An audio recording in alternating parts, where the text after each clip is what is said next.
Saya nggak ada minta. Ini Pak Afdal supaya lebih afdal. Bapak Ibu yang dimuliakan Allah Subhanahu wa taala. Jadi silakan.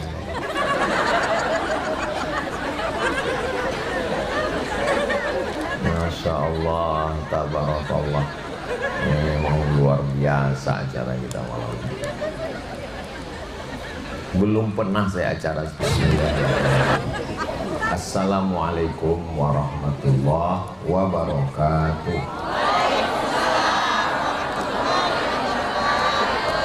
Memang cantik batu pualam, dibeli di Pulau Batam. Dari bunyi sambutan salam, sepertinya jamaah belum makan malam.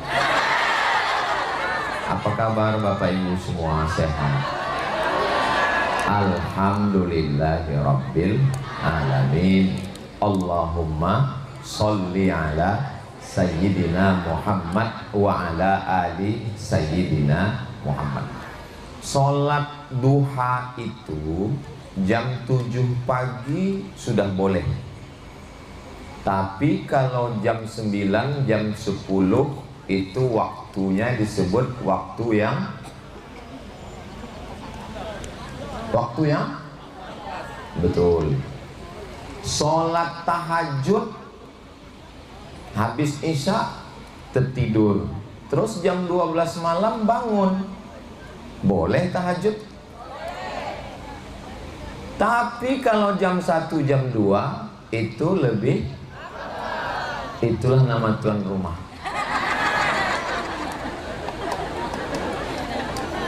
Siapa namanya? Bapak Insinyur Afdal. Jadi yang paling beruntung adalah orang yang mendapatkan Pak Afdal. Ibu Selin. Tadi siang saya berada di Kabupaten Konawe, di rumah Pak Yusron. Ustaz Somad, nanti malam jadwalnya di mana? Di dalam jadwal tentatif saya baca itinerary di rumah Ibu Selin. Itu adik saya katanya. Oh, Masya Allah. Apa acaranya? Ya, yang saya dapat informasi hanya sekedar makan malam dengan sahabat-sahabatnya saja. Oh, begitu. Tadi sampai di depan saya lihat orang juga nggak terlalu banyak. Ketemu dengan ibu, ketemu dengan bapak, ketemu dengan sahabat-sahabat beliau. Alhamdulillah. Dalam hati saya, oh orangnya nggak terlalu banyak. Rupanya pas di sini penuh, dan ternyata sudah menunggu dari jam 5. Masya Allah, udah hampir sahur. 6, 7, 8, 30. Selama 3,5 jam ini Bapak Ibu menunggu, itu insya Allah bernilai amal soleh. Mudah-mudahan niat baik Bapak Ibu dari rumah, Sohibul Bait juga yang membuka pintunya, hatinya, diberikan kebaikan, tersambung silaturahim kita insya Allah.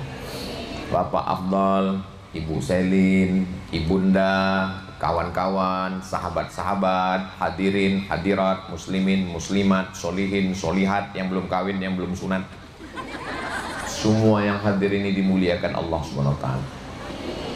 Di mana-mana biasanya yang di depan itu pejabat-pejabat, tapi di malam ini, Masya Allah, Kepala Kantor Kementerian Agama, Kepala Kanwil Kementerian Haji, Menteri Pemuda dan Olahraga, Ketua Persatuan Bisnismen Gen Z, unik-unik, Masya Allah. Bayangkan yang mengaminkan begitu banyak di hari yang baik, di bulan yang baik, di majelis yang baik, bersama orang baik. Mudah-mudahan anak kita menjadi anak-anak yang soleh dan solihah. Tema kita malam ini, saya cuma mau nengok gambar saya. Nggak ada gambar Pak Afdal, walaupun beliau lebih afdal. Yang pertama, satukan tangan. Satukan tangan itu maksudnya mengulurkan tangan. Dalilnya, mamin muslimaini, ada dua orang muslim yaltaqiyani, ketemu, wa yatasafahani, menyatukan tangan, illa ghufira lahuma, diampunkan Allah dosa-dosanya. Maka tadi dari mulai pintu depan saya salami semua. Pak Afdal menjemput saya di hotel, saya salam. Saya pokoknya asal ketemu orang saya salam. Dan kita kalau salam orang nggak kita tanya agamanya, kita salam saja, mau Islam mau tidak Islam kita salam saja. Tapi perempuan Ustadz kok nggak salami, nanti jadi fitnah.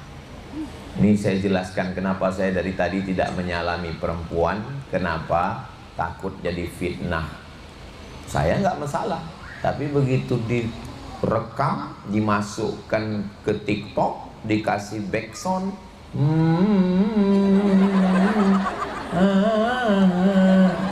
apalagi ada yang pandai ngedit,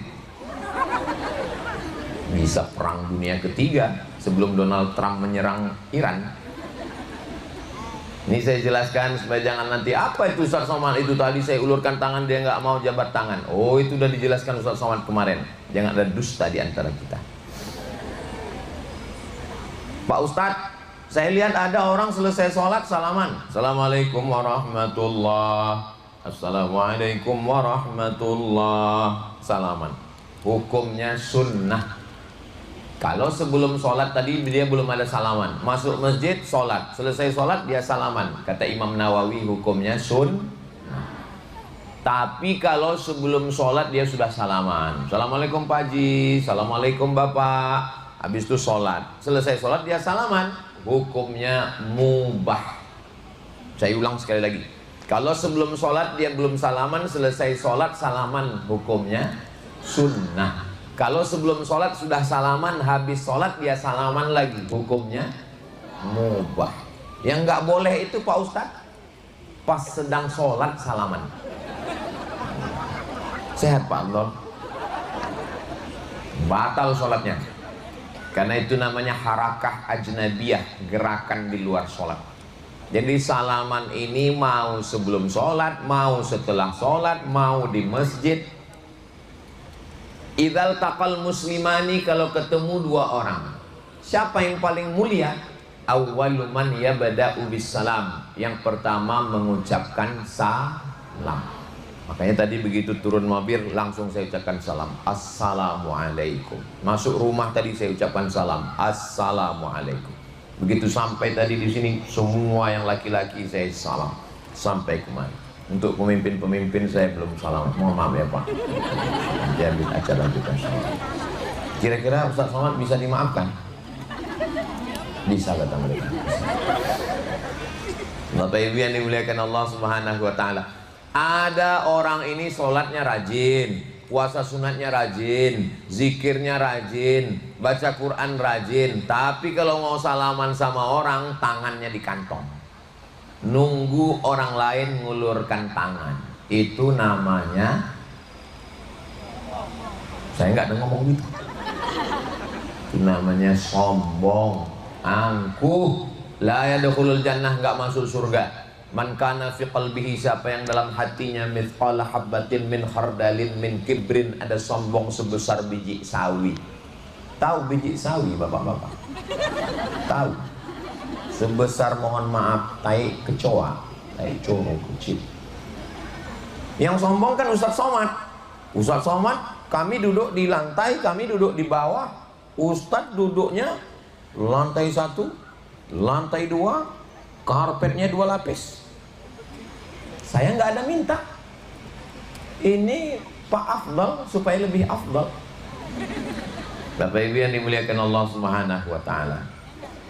Jadi silakan.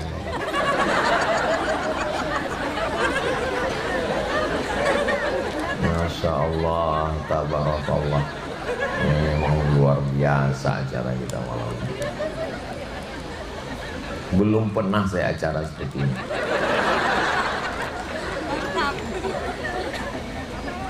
Bapak Ibu yang dimuliakan Allah Subhanahu wa taala.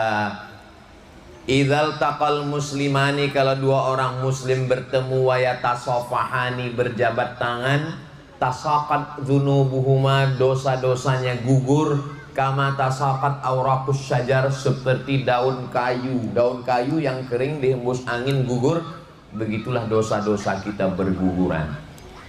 Maka insya Allah kita yang sudah bersalam-salaman tadi dosanya gugur semua insya Allah. Tapi ingat, yang gugur itu dosa. Hutang? Ya. Jangan pulang acara ini pas ditanya besok, kamu kapan bayar hutang? Kata Ustaz Somad tadi malam, gugur hutang-hutangnya. Oh, saya nggak ada ngomong begitu. Dosa berguguran. Jadi kalau ada orang mengatakan dosa itu gugur dengan sholat sunat taubat, betul. Dosa gugur dengan pergi haji dan umroh, betul. Tapi terlalu berat, ongkosnya mahal, tiket pesawat. Bahkan sekarang orang kaya, pejabat pun takut pergi umroh. Kenapa? Rudal nyasar. Dari Donald Bebek. Maka kalau kita mau mengampunkan dosa adalah dengan bersalaman. Maka malam ini kita sudah bersalaman. Bersalaman tangan. Kalau salam lidah, assalamualaikum warahmatullahi wabarakatuh. Saya disambut dengan welcome. Enggak mau. Welcome, well bagus, come datangnya bagus, pulangnya good morning, good bagus, morning pagi, good morning paginya bagus, malamnya nggak mau. Kalau mau 24 jam pagi, petang, siang, malam, sore semuanya baik. Assalamualaikum. Selamat dirimu, selamat badanmu, selamat hatimu, selamat pikiranmu, selamat ginjalmu, selamat parumu, selamat istrimu, selamat suamimu dari pelakor. Dari bunyi aminnya ada kecemasan yang tinggi. Selamat hartamu, selamat jabatanmu, selamat duniamu, selamat akhiratmu. Assalamualaikum warahmatullah. Semoga engkau dapat rahmat Allah. Wabarakatuh. Barokah rezekimu, barokah anakmu, barokah rumahmu, barokah keluargamu, barokah jabatanmu, barokah umurmu. Itu yang terkandung dalam assalamualaikum warahmatullahi wabarakatuh. Berapa kali kita mengucapkan salam sholat tahiyatul masjid, assalamualaikum warahmatullah. Qabliyah maghrib, sholat maghrib, ba'diyah maghrib, tahiyatul masjid, qabliyah isya, sholat isya, ba'diyah isya. Tapi nggak semua salam boleh dijawab. Ada salam yang nggak boleh dijawab. Ada. Salam mana? Salam imam waktu isya tadi. Assalamualaikum warahmatullah. Jangan dijawab. Waalaikumsalam Pak Imam. Ya boleh jawab. Tapi salam orang kita jawab. Berapa kali dia menyebut salam, kita jawab. Karena salam adalah doa. Makanya kalau mengucapkan salam itu serius. Ini banyak mengucapkan salam itu. Assalamualaikum. Kom. Atau itu. Mengucapkan salam serius. Ini malah zaman sekarang ini salamnya lebih singkat lagi. ASS WRWB. Dibalas WWW. Apa ini? Coba salam itu serius. Ustadz mau dengar salam yang serius dari bapak-bapak tamu VVIP. Assalamualaikum warahmatullahi wabarakatuh.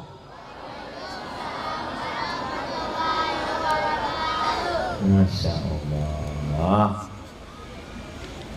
Saya sekarang berada di hadapan mereka tahun 2026, 2036, 2046, 2056. Mereka lah yang akan mengundang saya ke Kendari.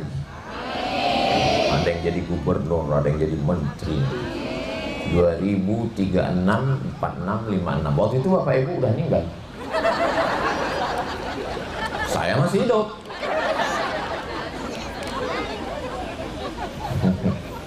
Jangan kita berpikir sekarang, kita berpikir nanti. Maka kalau anak-anak ini kita biasakan begini, Allah bisa karena biasa. Di tempat lain kalau saya tausiah, anak-anak malah dilarang. Papa mau ikut, jangan ikut, buat ribut, di rumah aja. Dikunci rumah. Tapi di Kendari anak-anak disediakan khusus very very important person. Beginilah contoh memuliakan anak-anak kita. Supaya mereka itu terbiasa kenal dengan ustadz. Jangan sampai, karena anak-anak ini sudah terbiasa, udah kenal, nanti kenal dengan Ustaz Somad. Iya, kemarin kami di depan Ustaz Somad. Sekarang beberapa tempat saya datang, anaknya dipanggil, nak Ustaz Somad, takut gitu. Takut. Emang saya hantu. Tapi kalau anak yang sudah terbiasa begitu datang, karena dia udah kenal baik, itu Ustaz Somad, bestie saya itu. Nah, cara mengenalkan anak-anak dengan ustadz supaya dia kenal, tak kenal maka tak sayang maka enggak ngutang. Bapak Ibu yang dimuliakan Allah Subhanahu wa taala. Anak yang perempuan dibiasakan dari kecil pakai jilbab, jilbabnya panjang. Tuh, pakai jilbab. Tuh yang di belakang pakai jilbab. Anak laki-laki, Masya Allah, pakai peci bagus, nggak pakai peci nggak apa-apa. Ustaz Somad juga sering nggak pakai peci. Kalau pakai motor dia pakai helm, nggak pakai peci. Tadi naik jet ski nggak pakai peci. Ngelihat tadi saya naik jet ski, berarti belum follow IG. Bapak Ibu yang dimuliakan Allah Subhanahu wa taala. Jadi setelah kita ketemu, tabassumuka fi wajhi akhika shadaqah, senyummu ke wajah saudaramu shadaqah.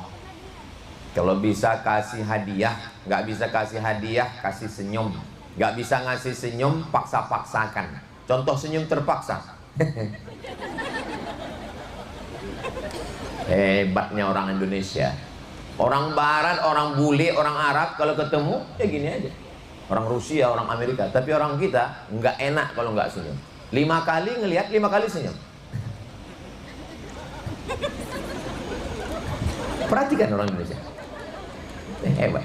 Makanya saya selalu mancing jamaah itu dengan pantun. Setiap di awal tausiah saya pasti pantun. Itu untuk apa? Untuk memancing dan mengetahui apakah jamaahnya itu sedang happy atau sedang kacau balau. Makanya tadi saya pancing. Memang cantik batu pualam, dibeli di kota Batam. Pas saya lihat tersenyum, saya yakin ini berarti jamaah adalah orang-orang yang bahagia dan tidak punya masalah dan nggak punya utang. Mudah-mudahan yang ada utang lunas utang. Banyak juga.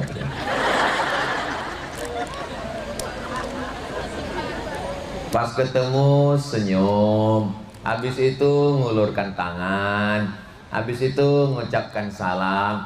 Urutannya Pak Ustadz terserah, mau mana urutan duluan. Kadang bisa juga tangannya duluan, baru salam, atau salam duluan, atau senyum duluan. Terserah masalah yang 3 ini. Bisa aja pas datang salam dulu, Assalamualaikum, Waalaikumsalam. Salaman, udah pergi senyumnya lupa. Begitulah orang beriman. Enggak lihat agama.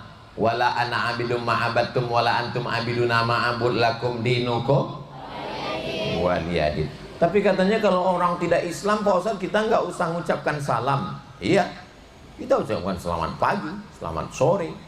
Ustadz Somad kalau ketemu biasanya gimana? Good morning. Ternyata kalau habis makan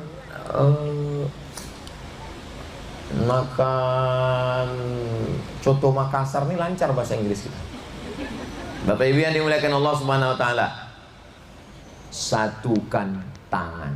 Berikutnya, satukan hati. Gimana mau menyatukan hati? Hati saya ini yang di tengah ini yang di tengah ini hati. Makanya jangan ditusuk di sini sakit, karena ini adalah ulu hati. Tapi kalau yang di samping kiri sebesar ini berdegup dan berdetak, itu yang normal. Kalau nggak normal, kalau yang di tengah ini namanya hati, bahasa Inggrisnya liver. Makanya dokter bilang, wah ini sudah kena sakit liver, hati. Sedangkan yang di sini yang berdegup berdetak adalah jantung. Jadi sebetulnya yang tertulis satukan hati, satukan liver. Hati atau jantung. Supaya jangan kelahi, maka si bapak mengatakan ke ibu, kaulah jantung hatiku. Kalau bahasa Makassarnya, you are my heart. Kau adalah hatiku. Kau adalah jantungku. Mau jantung mau hati, ya udah pakai dua-duanya. Jantung hati. Tahun lalu perasaan Bapak Anu sama-sama sholat tarawih dengan kita, witir dengan kita, tadarus dengan kita. Sekarang Bapak itu di mana? Mohon maaf Pak Ustadz, beliau tiba-tiba kena sakit serangan jantung.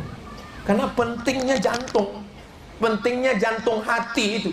Makanya orang kalau dia sudah sayang, pasti dia bilang kau adalah jantung hati. Pernah nggak ibu tiba-tiba bapak pulang, mama kau adalah kuku kaki? Enggak kan? Walaupun kuku penting, kalau kuku patah jelek sakit juga, tapi nggak pernah dia ngomong begitu. Ibu juga nggak pernah ngomong ke bapak, kaulah upilku. Oh ngomong, nggak pernah. Perasaan bapak Ano dulu sama tarawih dengan kita, sama sholat dengan kita, sama idul fitri dengan kita. Mana dia ya? Dia mohon maaf kena serangan jantung. Begitu pentingnya jantung. Nggak pernah orang ngomong, mohon maaf Pak Ustadz, ini ada jamaah kita meninggal mendadak kena panu.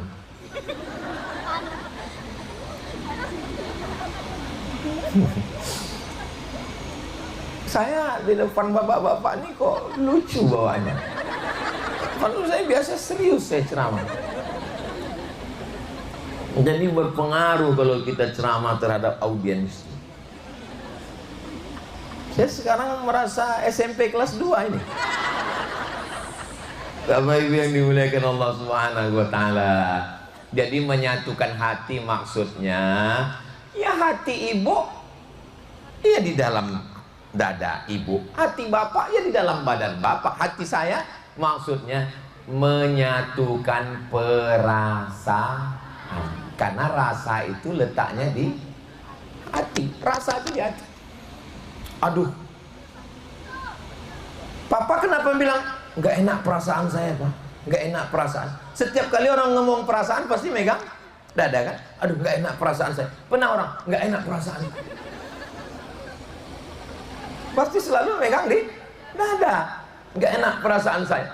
Saya pernah bawa mobil. Saya bawa mobil, kecepatannya itu 120, saya gas. Di sebelah bapak. Terus dia bilang, pelankan sedikit, pelan. Nggak enak.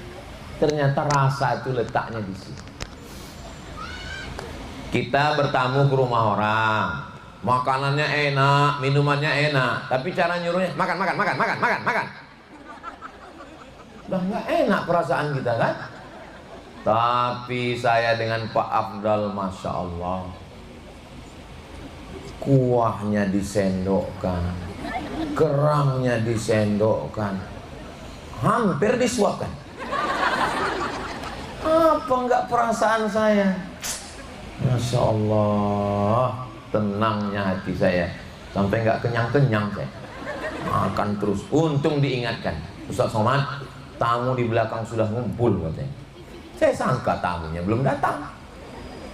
Perasaan. Kalau sampai Ustaz makan terus nggak kemari, berarti Ustaz nggak punya perasaan.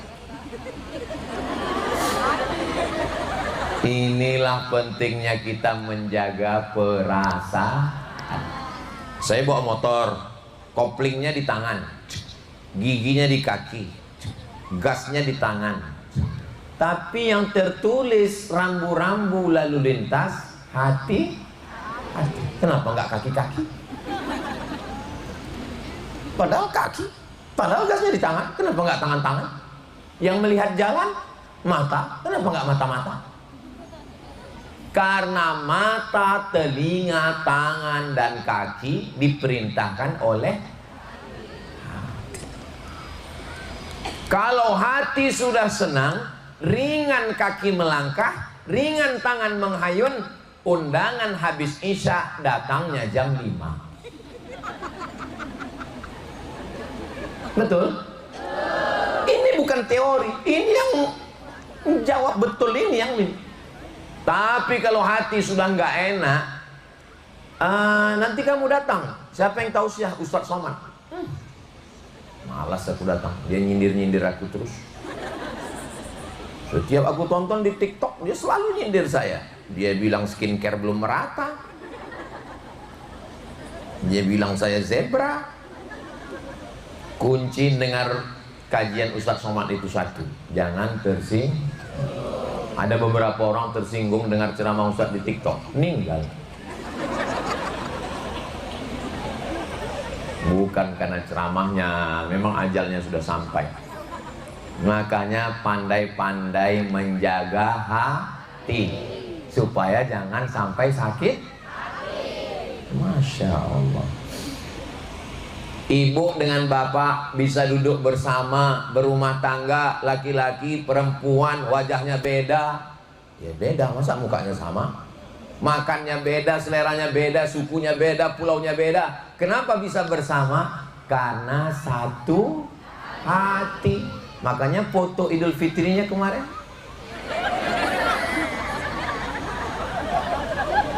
Papa kita foto gini ya. Kenapa foto dia begini? Karena hati dibagi dua. Makanya apa kata si bapak? Mama, jangan pergi jauh-jauh ya. Kenapa? Setengah nafasku pergi. So sweet. Masya Allah. Papa, iya. Gimana teh manisnya? Tehnya manis nggak? Manis. Tapi mama belum kasih gula. Ya karena aku minumnya di depan kamu. Yang senyum malah bapak-bapak yang ini. La ilaha illallah.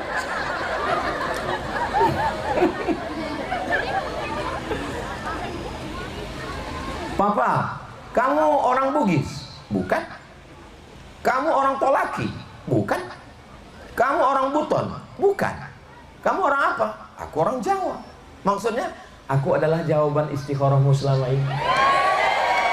Masya Allah. Kenapa saya jadi romantis malam ini?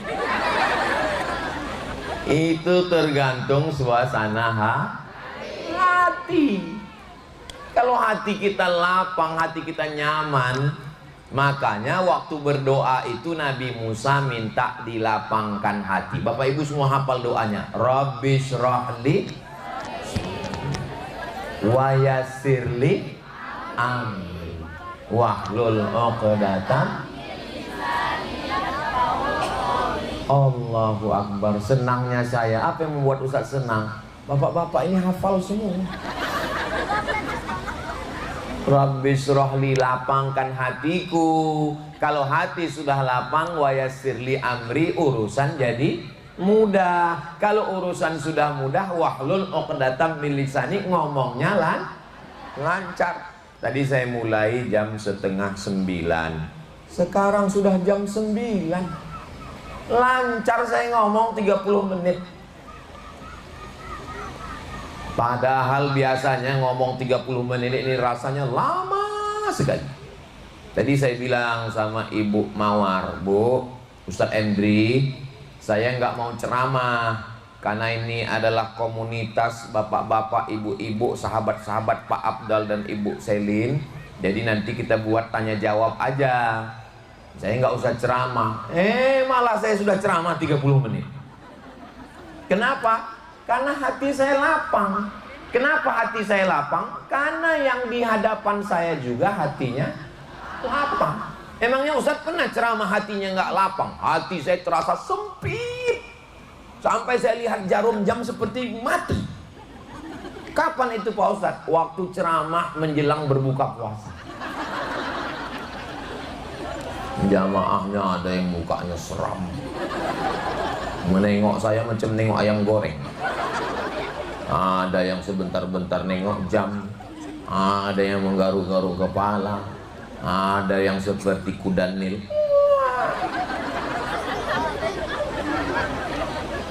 Ternyata hadirin hadirat jamaah itu berpengaruh pada ustadz yang ngomong. Kalau jamaah hatinya lapang, ustadz yang ngomong juga lapang, senang, tenang, kenyang. Maka begitulah kita ini menyatukan hati. Bapak, jaga hati ibu. Kalau bapak bisa menjaga hati ibu, nyawa mereka berikan. Betul, Bu? Tuh. Ibu, jaga hati bapak.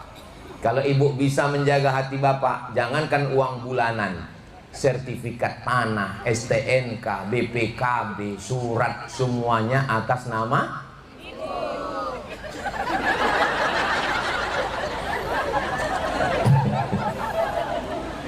Ibu sama bapak sama-sama PNS, gajinya sama. Misal sama-sama 5 juta. Apa beda gaji bapak dengan gaji ibu? Gaji bapak itu mengandung 3 pengeluaran. Yang pertama untuk makan, yang kedua pakaian, yang ketiga tempat tinggal, yang keempat pendidikan, yang kelima perhatian, termasuklah make up, lipstick. Gaji bapak yang 5 juta itu di dalamnya ada pengeluaran makan, pakaian, tempat tinggal, pendidikan, dan perhatian. Gaji ibu yang 5 juta bulat, nggak ada pengeluaran apa-apa. Jelas? Lalu bapak ngomong, mama, kaulah bulan, kaulah bintang, siang dan malam terbayang-bayang, makan tak kenyang, tidur tak lelap. Kau setengah hembusan nafas. Makanya kalau kau pergi lama-lama, aku sesak nafas. Terus maksudnya, Pak, bolehkah ku pinjam uang gaji? Apa kata si ibu? Jangankan slip gaji ini, Pak, jangankan deposito ini, Pak, nyawa aku berikan kepadamu. Betul nggak, Bu? Betul, betul. Satu-satunya kesalahanku dalam hidup ini cuma satu, Pak. Apa itu, Mak? Mencintaimu. Kenapa? Sentuhlah dia tepat di hatinya, dia akan jadi milikmu untuk selamanya. So sweet. Ini masalahnya adalah masalah hati. Tapi sekali bapak khianati dia, sampai mati. Masih ingat video laki-laki nyetir mobil, istrinya di sebelah, terus ada orang mau nyebrang jalan, cantik, terus disuruh nyebrang, terus nyebrang kan, sampai tua, sudah rambutnya putih, tetap di belah sini. Dapat videonya? Kalau belum nanti saya share. Sampai pas anaknya nikah, istrinya ngelihat suami. Perempuan dengan macam-macam, karena perempuan punya ingatan yang luar biasa. Itu kenapa perempuan gak boleh mengantar jenazah sampai ke liang lahat. Makruh hukumnya. Kenapa? Karena perempuan punya daya ingat yang luar biasa. Kalau sampai dia mengantar anaknya, suaminya, orang tuanya ke liang lahat, dia melihat itu terekam sampai mati, dia bisa sedih seumur hidup. Kenapa laki-laki boleh? Laki-laki ini amnesia. Dia nggak terlalu begitu ingat. Betul, Pak? Betul kata mereka. Saudara yang dimuliakan Allah SWT. Makanya laki-laki itu selalu nanya, kunci di mana? Ini di mana? Ini di mana? Perempuan itu, Masya Allah, tabarakallah, diciptakan Allah laki-laki perempuan untuk saling melengkapi. Karena laki-laki punya kekurangan, perempuan juga punya kekurangan. Tapi kalau mereka saling melengkapi, punya hati, punya perasaan. Makanya ceramah juga nggak boleh lama-lama. Kenapa? Berarti nggak punya perasaan. Nanti pertanyaannya bisa dalam bentuk tertulis kertas, bisa juga dalam bentuk WhatsApp, kirimkan ke nomor WA berikut ini. Bisa juga langsung pakai mikrofon. Tolong pertanyaannya Ya pertanyaan yang janganlah yang susah-susah. Ini kadang orang nanya ke saya ini ngetes, Ustaz, kalau kita pergi ke bulan kiblatnya kemana? Apalah yang kau tanya? Ustaz, Nabi Adam sama Hawa waktu nikah pakuannya siapa? Tanyalah tentang ibadah yang mempengaruhi ibadah kita. Masalah pakuannya siapa itu nggak mempengaruhi ibadah kita.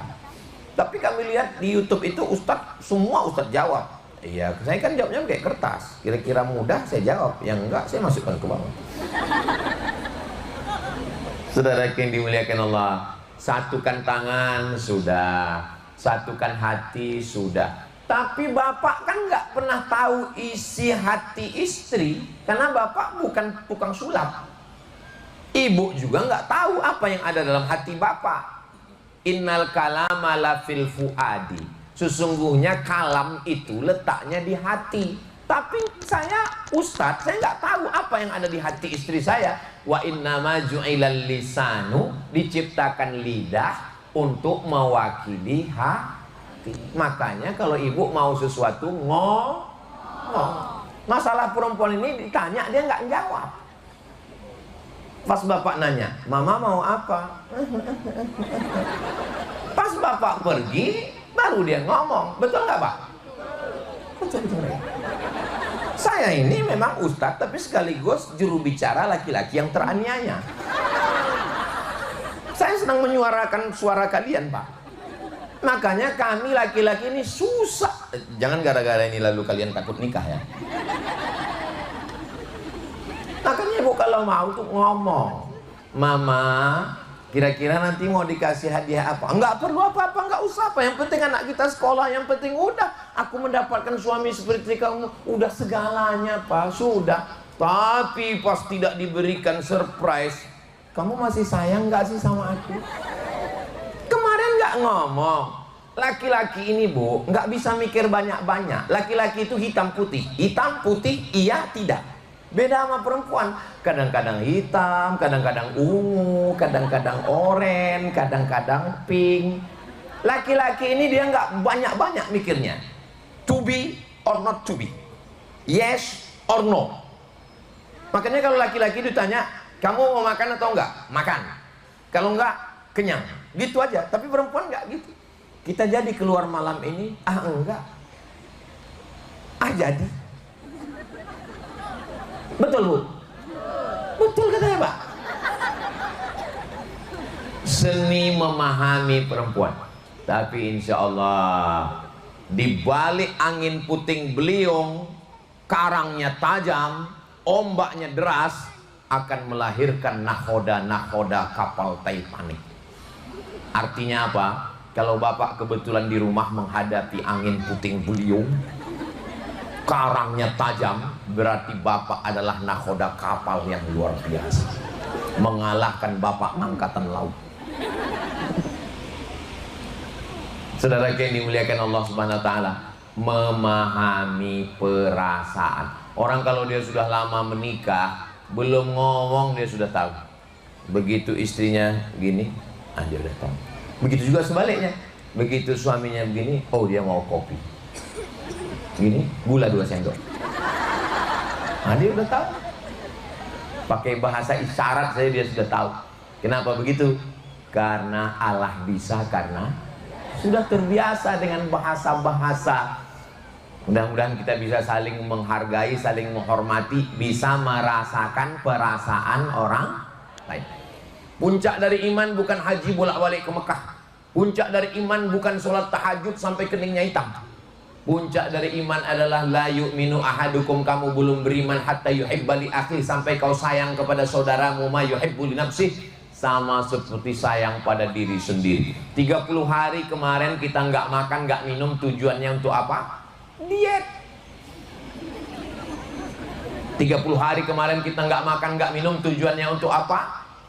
Mengurangi kolesterol. 30 hari 30 malam kemarin kita nggak makan bulan Ramadan, tujuannya untuk apa? Menurunkan gula darah. Bukan, merasakan perasaan orang. Makanya kalau sudah merasakan lapar, keluarkan zakat fitrah.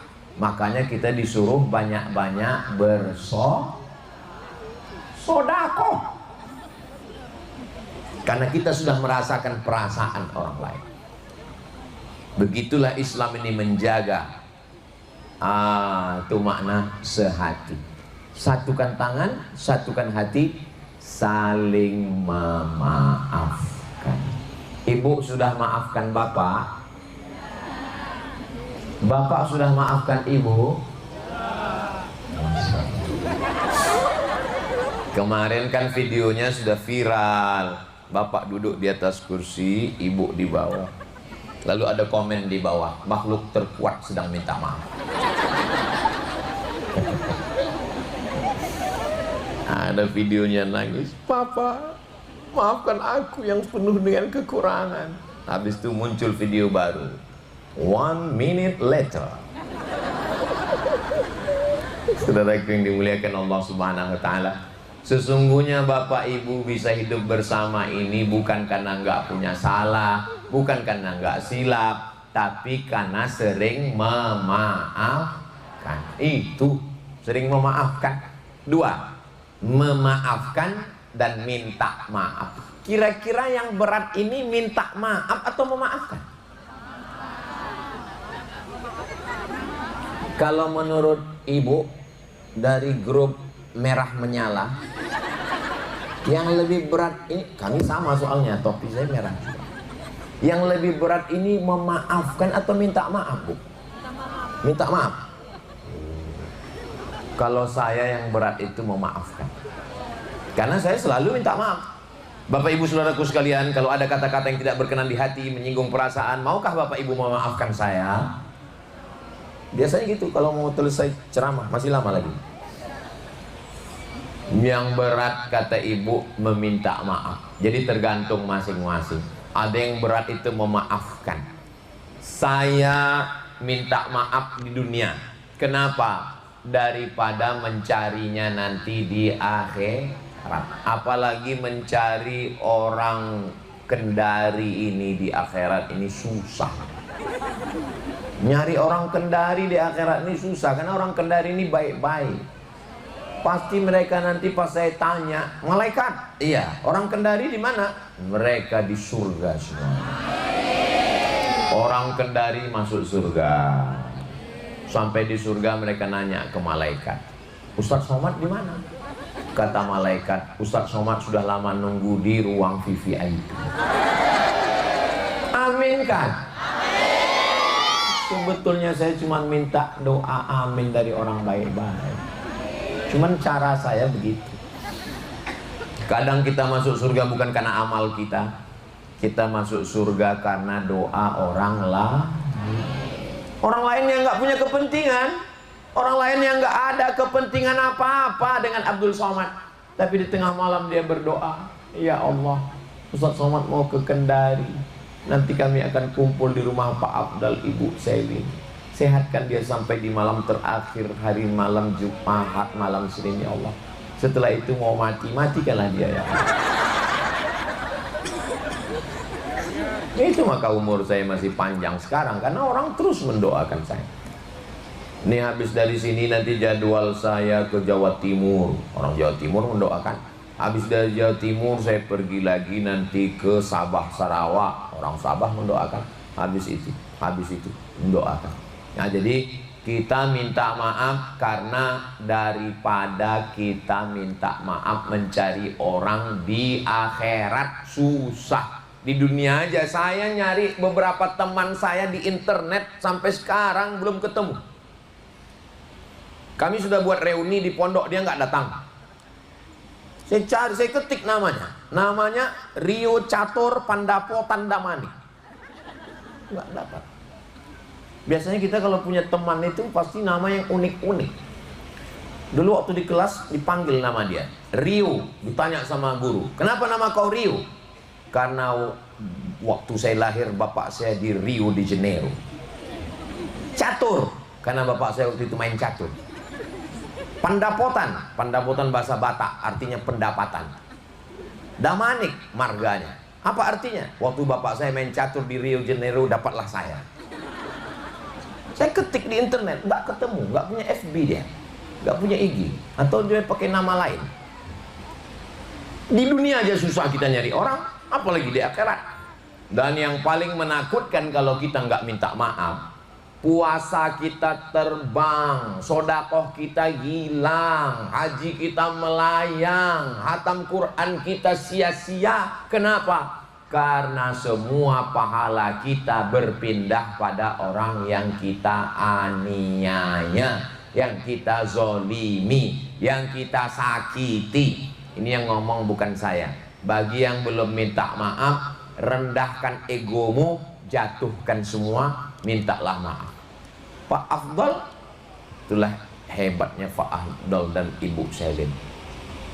Ibu Selin mewakilkan ke Pak Afdal. Pak Afdal tadi berdiri, saya meminta maaf kepada Bapak Ibu sekalian. Dah selesai. Saya juga begitu kemarin, karena saya tinggal di Riau.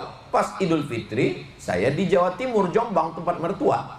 Pas pulang saya undang semua kawan-kawan, sahabat. Lalu saya bilang kepada Bapak Ibu Saudara sekalian, saya mohon maaf atas segala kesilapan dan kekurangan. Masalah orang memaafkan atau tidak memaafkan itu bukan urusan kita. Yang penting kita minta maaf. Tapi jangan diomongin. Waktu minta maaf itu jangan diomongkan begitu. Jangan nanti pas saya minta maaf sama kamu, masalah kamu maafkan atau tidak itu bukan urusan saya. Jangan begitu. Yang penting kita minta maaf. Kalau terkait masalah hutang piutang, bayar. Kalau belum mampu, kasih tenggat waktu. Nanti insya Allah. Mohon maaf ya Bu, Pak, Kakak. Insya Allah saya akan bayar nanti bulan Mei. Tahunnya maybe yes, maybe no. Kasihlah tahunnya kapan. Ini tentang masalah minta maaf. Yang kedua tentang memaaf. Kamu sudah maafkan dia? Saya sudah maafkan dia. Sudah ke rumah dia? Belum. Kenapa? Ngelihat mukanya aja aku mau muntah. Berarti belum memaafkan. Berat memaafkan ini Pak Ustadz. Memang berat memaafkan, maka hadiahnya surga. Kalau memaafkan itu ringan, ya hadiahnya rantang, kipas angin. Berat memaafkan itu. Ada orang kalau disuruh ngasih uang sanggup, ngasih makan sanggup. Tapi kalau memaafkan, sampai orang dulu mau mati, bukannya ngasih nasihat, malah manggil anaknya. Sini sebentar. Ada apa Pak? Ada apa Bu? Kamu, anakmu, cucumu, 7 turunan jangan nikah dengan anak dia. Itu namanya dendam kesumat.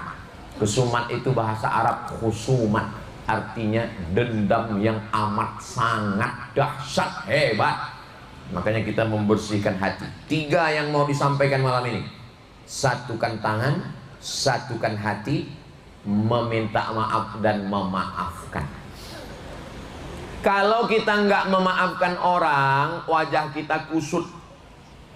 Bayangkan kalau tetangga kita 3, 1, 2, 3, kita belum maafkan. Setiap ketemu dia, kita mesti setel wajah kita seperti juruk purut dipijak gajah. Karena kita nggak bisa senyum sama orang. Tapi kalau kita udah memaafkan, ya kita nyantai aja. Hai guys, hai bestie. Tapi kalau kita nggak memaafkan orang, hidup kita sempit. Mau jalan ke sana musuh, mau jalan ke sana musuh. Maka nggak ada jalan solusi kecuali memaafkan. Saya susah ngomong memaafkan Pak Ustadz, lidah saya keluh Pak Ustadz. Cari tukang sablon buat baju kaos. Kalian semua sudah kumaaf. Setiap ketemu orang, maafkan dia. Nanti malam bangun, ambil wudhu 1 jam sebelum azan subuh, sholat sunat.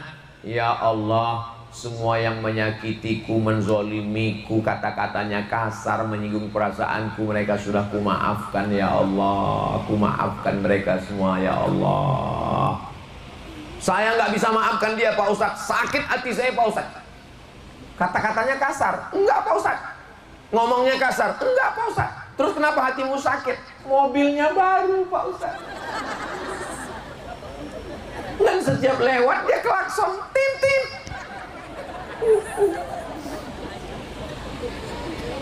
Ada teman saya Pak Ustadz, sakit kali hati saya Pak Ustadz. Kenapa?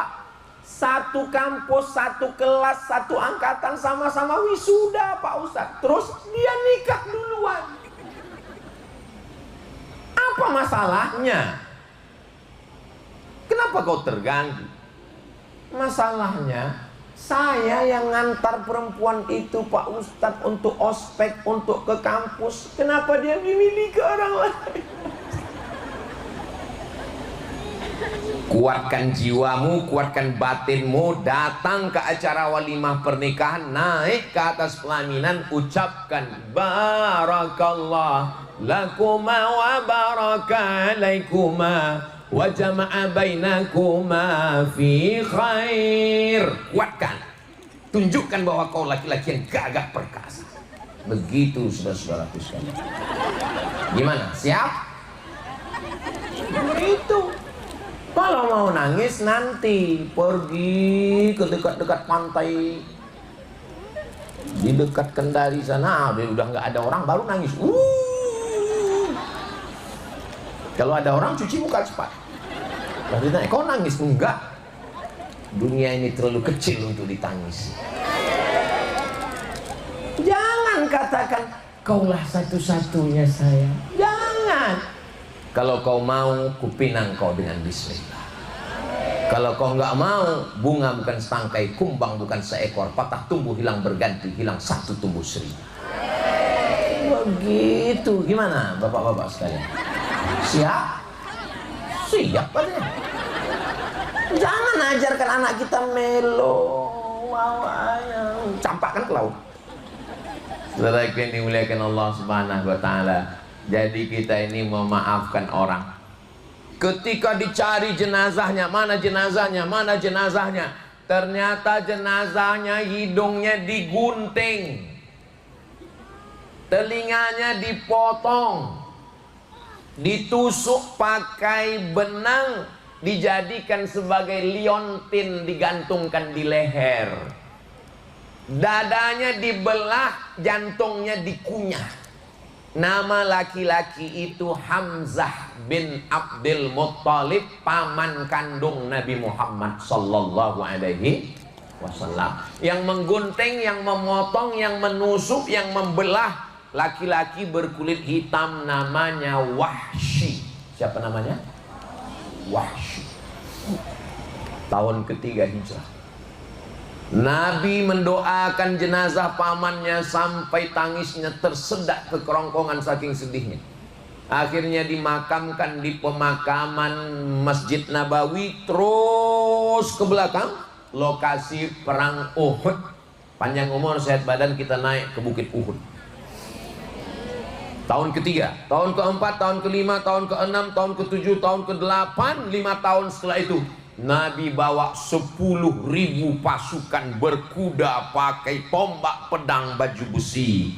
Mereka memasuki kota Makkah Al-Mukarramah. Wahsy yang menggunting, memotong, lari pontang-panting ke Taif, ketakutan.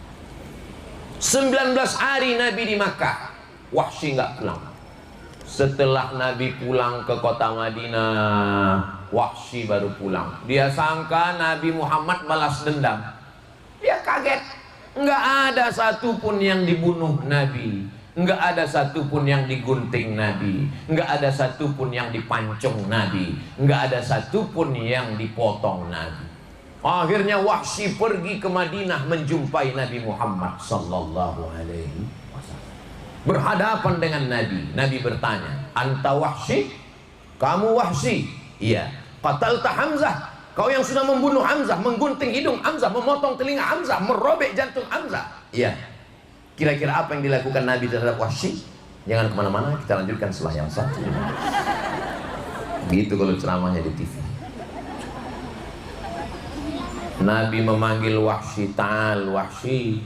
Nabi meletakkan tangannya ke dada Wahsy, mendoakan Wahsy, dan Wahsy masuk Islam.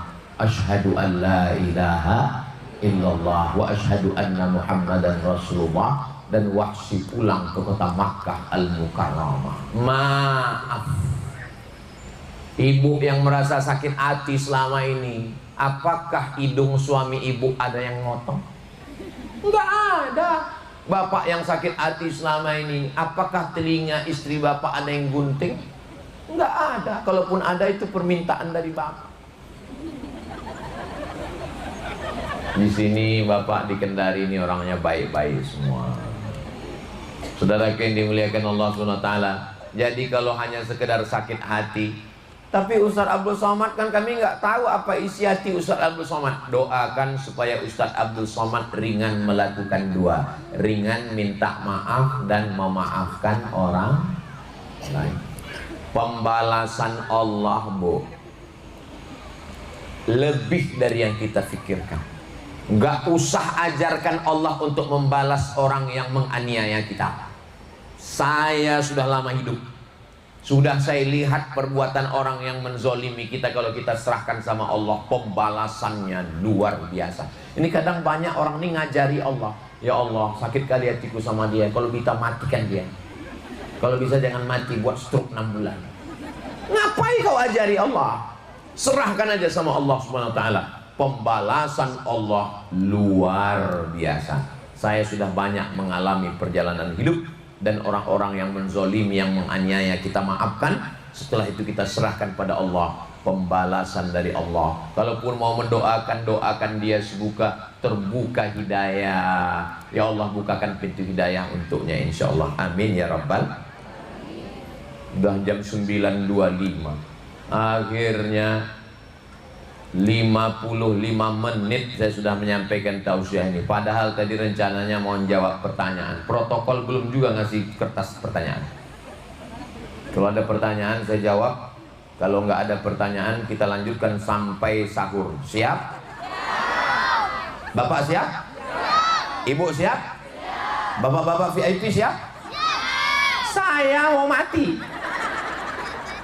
Saya dari Konawe Selatan pergi Konawe Utara, pergi ke Konawe, pergi ini malam terakhir, dan besok tausiah terakhir di Masjid Al-Khanza. Setelah itu saya akan terbang sejauh mata memandang, dan sampai masanya kita akan pulang menghadap Allah Subhanahu wa ta'ala. Kita tidak pernah berpisah karena kita selalu bersama dalam doa, insya Allah. Bapak-bapak dari VIP ada yang mau ditanyakan? Iya, silakan. Sini biar dikit. Kasih mikrofon. Kasih mic-nya. Enggak apa-apa, di situ aja. Kasih mic-nya. Apa yang mau ditanyakan, Nak? Silakan.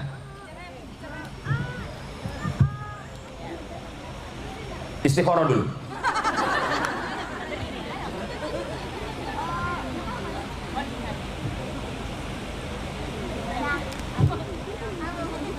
Ustaz, ya. Pantun. Pantun? Oh. Cara membuat pantun itu gini, cara membuat pantun. Pantun itu kan 4 baris. Perhatikan. Pantun itu kan 4 baris.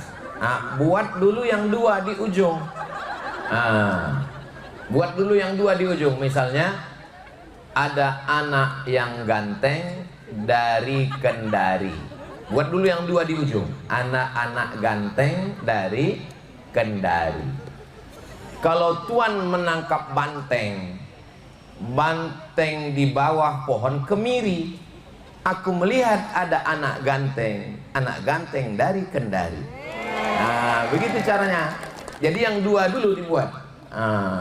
Dua dulu. Misalnya lagi, buat dulu yang 2. Buat dulu 2. Kalau tuan pergi ke Mekah, jangan lupa mampir ke Madinah.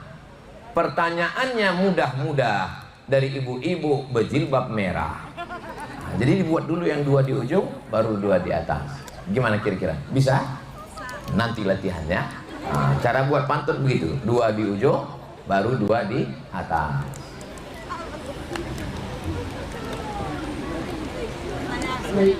Masya Allah, luar biasa. Yang ada aja dulu, Kak. Oh, yang ada. Iya. Terima kasih. Assalamualaikum Ustaz. Waalaikumsalam. Perkenalkan, nama saya Sensor, menjaga kode etik jurnalistik. Saat ini umur saya 31 tahun. Saya juga seperti itu. Saya sedang menjalani umur yang dimana para tetangga dan teman bertanya kapan nikah. Saya sudah berusaha dan berdoa agar dapat jodoh, tapi sampai hari ini belum dapat. Menurut Ustadz, selain berusaha dan berdoa, apalagi yang harus saya lakukan? Izin minta tips. 4 yang perlu dilakukan. Berapa? Yang mandi kembang tuh.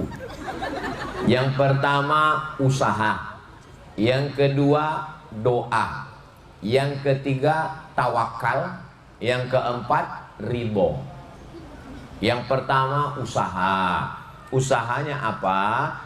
Minta iklankan ke Pak Afdal dengan Ibu Selin melalui apa nama persatuan Ibu Selin? PIM, Perempuan Indonesia Maju. Jangan diiklankan di Facebook. Mulut-mulut saja.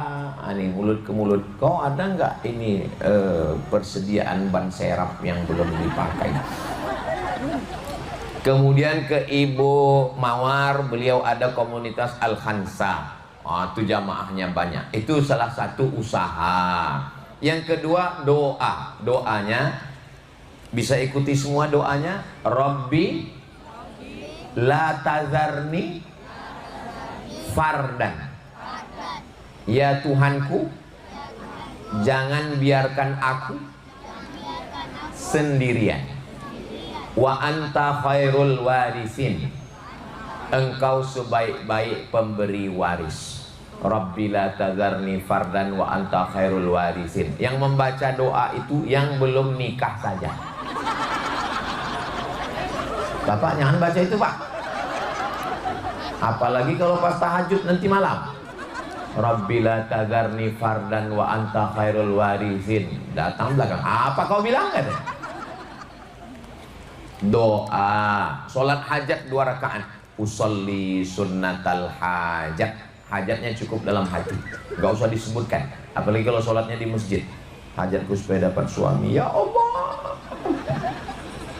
Di dalam hati. Di sujud terakhir, tapi jangan pakai bahasa Indonesia. Kalau nggak bisa pakai bahasa Arab, doanya dalam hati di sujud terakhir. Minta kan, ya Allah, kalau dia masih jauh dekatkan. Kalau dia masih di langit turunkan.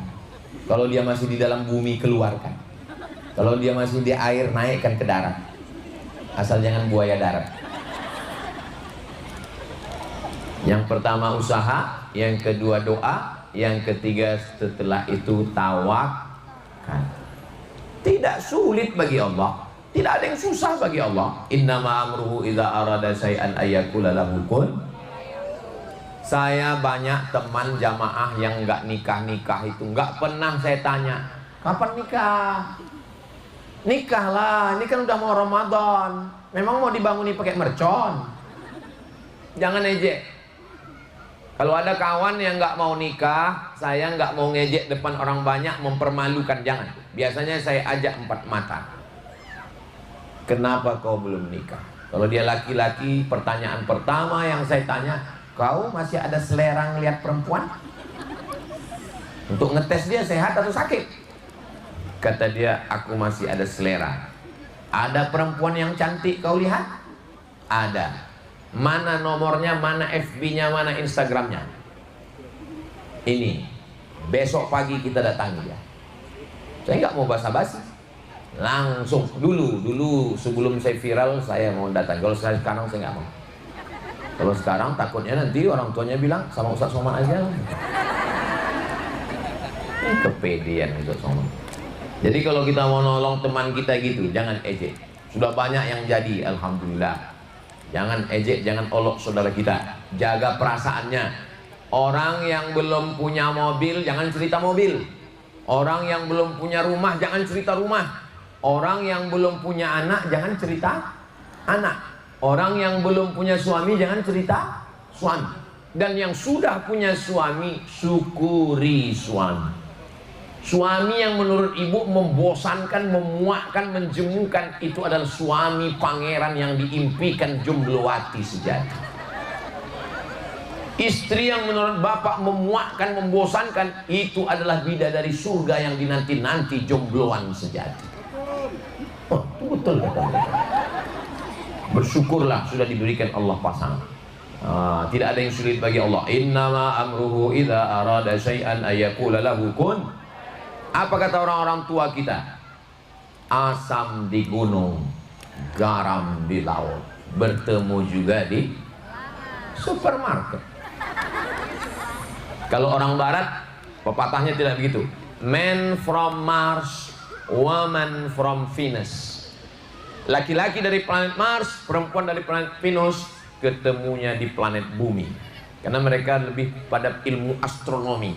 Tapi kalau kita asam di gunung, garam di laut, ketemu dalam belanga. Karena dia memang sibuk dengan kuliner-kuliner. Begitu. Mudah-mudahan yang belum ada jodoh dimudahkan Allah jodohnya. Yang bilang amin yang belum nikah aja. Ini saya tengok yang bilang amin yang udah anak 3. Boleh, silakan. Bismillahirrahmanirrahim. Assalamualaikum warahmatullahi wabarakatuh. Waalaikumsalam. Perkenalkan, nama saya Hendra Limo. Iya Pak Hendra. Izinkan saya mengajukan pertanyaan Ustaz. Iya. Apakah berdosa dan adakah hukumnya menghindari orang yang melakukan kesalahan secara berulang? Iya. Terima kasih. Assalamualaikum Waalaikumsalam warahmatullahi wabarakatuh. Pak Hendra ini adalah suami idaman. Karena anaknya manja sama dia. Kalau suami yang nggak mau menggendong anak, anaknya pun takut sama dia. Anak dekat, berani anaknya, berarti sayang. Berarti istrinya juga sayang. Mudah-mudahan keluarga kita semuanya sakinah mawaddah warahmah. Ada orang-orang yang kita tidak boleh terlalu akrab dengan dia. Karena kalau kita terlalu akrab dengan dia, nanti kita terjerumus pada ribah, membicarakan aib orang lain. Ingat, kalau ada teman yang selalu membicarakan aib orang lain dengan kita, ingatlah, ketika kita tidak ada, dia akan membicarakan kita kepada orang lain. Masya Allah. Untuk orang model begini, genting jangan putus. Maksudnya ketemu, say hello, salaman cukup. Jangan putus silaturahim, nggak boleh. Tapi terlalu akrab jangan. Ada jenis manusia yang kedua, kita juga nggak boleh terlalu akrab. Karena kalau terlalu akrab, nanti dia minjam uang dan nggak bayar-bayar. Hati kita sakit bagai kaca jatuh ke batu, berderai tak tahu di mana obat mau dicari. Nah, jadi model orang-orang yang begini kita tidak boleh putus, tapi hanya sekedar ketemu, say hello. Kalau dia WA, assalamualaikum, waalaikumsalam, apa kabar, sehat, bisa ketemu, insya Allah. Tapi kalau terlalu dekat, terlalu akrab, hanya keledai dungu dalam pepatah Arab, mohon maaf kasar, hanya keledai dungu yang mau terjerumus dalam lubang yang sama 2 kali. Nah, kuncinya Pak Endra, 1, jangan terlalu akrab. Putus jangan. La yadkhulul jannah, tidak masuk surga. Qati'ur rahim, orang yang memutus tali silaturahim. Orang yang nggak enakan, ada orang yang nggak enakan. Aduh nggak enak kalau ditinggal, aduh nggak enak kalau nggak dilayani, aduh nggak enak kalau nggak dibalas, aduh nggak enak. Orang yang nggak enakan akan selalu ketemu dengan orang yang nggak punya pikiran. Betul atau betul? Maka cobalah untuk nggak terlalu nggak enakan. Mesti agak tegas sedikit. Ini Ustadz membuat kami jadi keras atau gimana? Saya ini orang paling lembut di dunia, Bu. Saya sedang mengingatkan diri saya nih sebetulnya. Karena saya ini orangnya nggak enakan. Maka saya melatih diri saya untuk tegas sedikit. Insya Allah pulang dari Kendari ini agak tegas. Masalahnya orang Kendari ini lembut. Ustaz tahu lembut orang Kendari ini dari mana? Dari makanannya. Makanannya kapurung, nggak pakai kunyah, masuk. Habis makan cuci mulutnya juga lembut, barongko. Itu jadi lembut-lembut. Maka saya ajari keras sedikit. Bagaimana bapak-bapak VIP? Bisa tegas? Allahu Akbar.